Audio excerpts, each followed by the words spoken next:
evening, everyone. Ngayon, I'll be preparing isang dessert. So, if you will see here, marami akong leftover na tinapay which I stored in the freezer for a couple of weeks already. So, sayang naman siya. So, in time, I'm sure you have also leftover breads and ayaw ng mga anak niyo. So, ano yung mga needed ingredients ko? So, very basic lang siya. This is roughly around 7 to 8 cups of bread. So, I'll be using 1 can of evaporated milk. Tapos, roughly around half cup of water. Tapos, mga 5 pieces of eggs. Tapos, lalagyan ko na siya ng konting twist later because I'm going to put banana and cinnamon. Pero for the meantime, soak muna natin siya. It's best kasi pag na-soak siya for around 30 to 1 hour. 30 minutes to 1 hour. So, muna ako ng itlog. Okay? So, we'll be needing 5 eggs.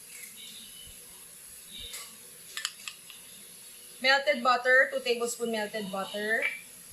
1 teaspoon baking powder. Tapos, sugar. 3/4 cup na sugar. And then, banana, evaporated milk, 1 can nga. Tapos, cinnamon. Okay, so, lagay ko muna lahat yung egg. So, sabi ko, 4 to 5 pieces. Depende sa size ng egg. Okay. So, this one yung available kasi ngayon na nabili ko last time. Parang medium egg lang to eh. So, halo sila. May large siya kami medium. Okay, so I'll now put the melted butter. Okay. Tapos yung isang latang evaporated milk. This is roughly around 1 and 1/2 cup na milk. So, pwede din fresh milk. So, since ito available ko, yung evaporated milk. Yung gana pag evaporated milk, I also add mga half cup pa na water.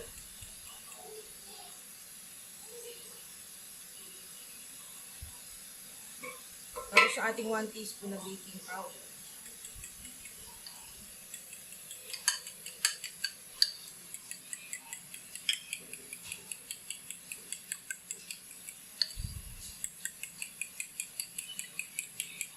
Tapos, cinnamon.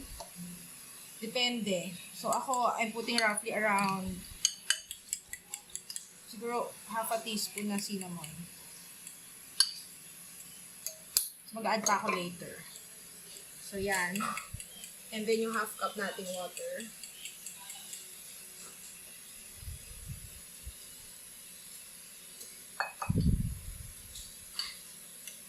And then, bubuhos na natin siya dito sa ating bread. There. So, ito itsura niya.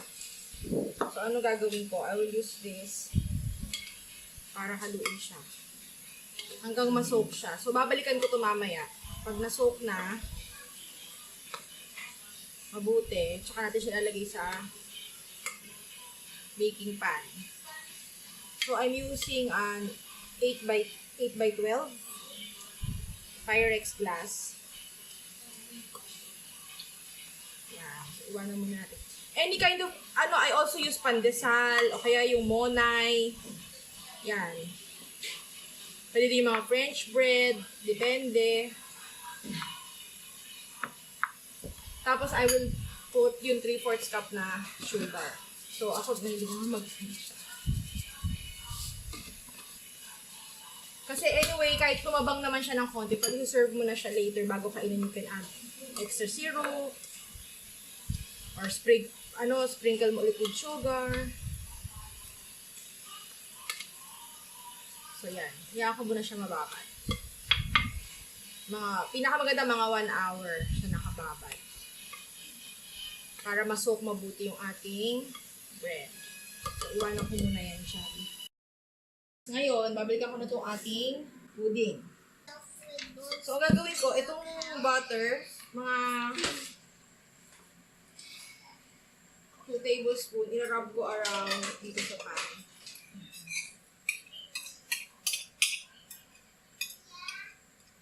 Ito, ipiprito yung oven.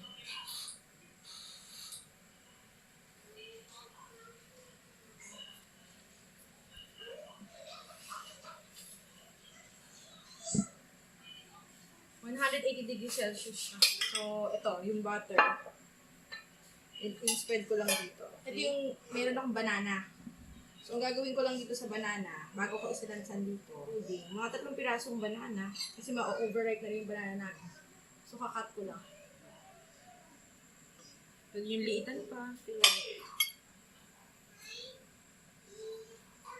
Gusto yung padadagan ng saging, okay lang din. So, hahalagin ko lang siya. Last mix. Bago ko lagay dito sa aking dish. So, ako kasi minsan by smell. So, dahil gusto ko ma-cinnamon, so dadadagan ko pa siya ng konting cinnamon. Gusto namin yung ma-cinnamon. So, siguro mga 1 teaspoon na yung nailagay ko na cinnamon lahat-lahat. So, bubuhos ko lang siya dito.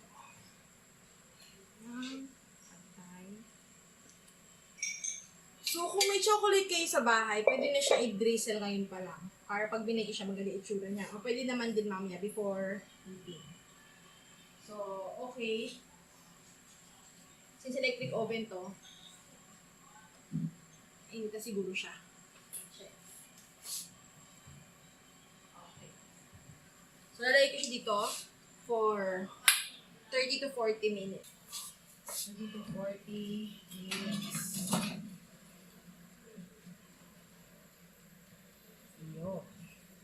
So, tinimer ko siya ng 40 minutes. At 180 degrees Celsius. So, like, follow, and comment sa Facebook and Instagram. Tapos share nyo din. You can make suggestions or kung ano gusto nyo pang ituro ko. And then, sa YouTube, subscribe, click that bell icon, and share. And also, don't forget to like. Okay. Don't make a mess sa'yo. Ganda-ganda na eh.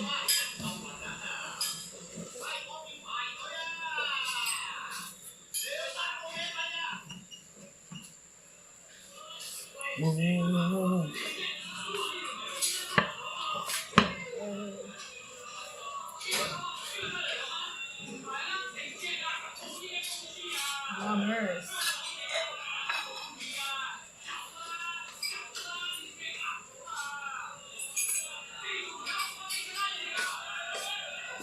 So,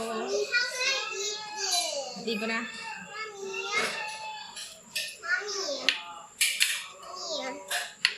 What's that? Pudding. Yummy pudding. I'll eat it later. I'll try it later.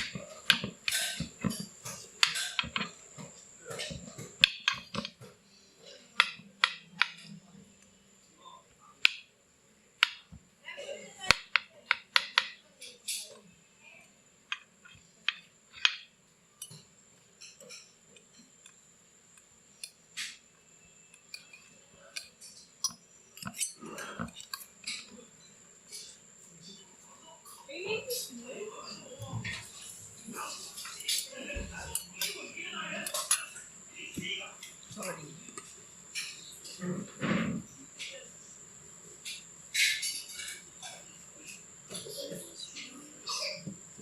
That's pudding. Can you watch this one? Ano gawin natin? Is this bread pudding?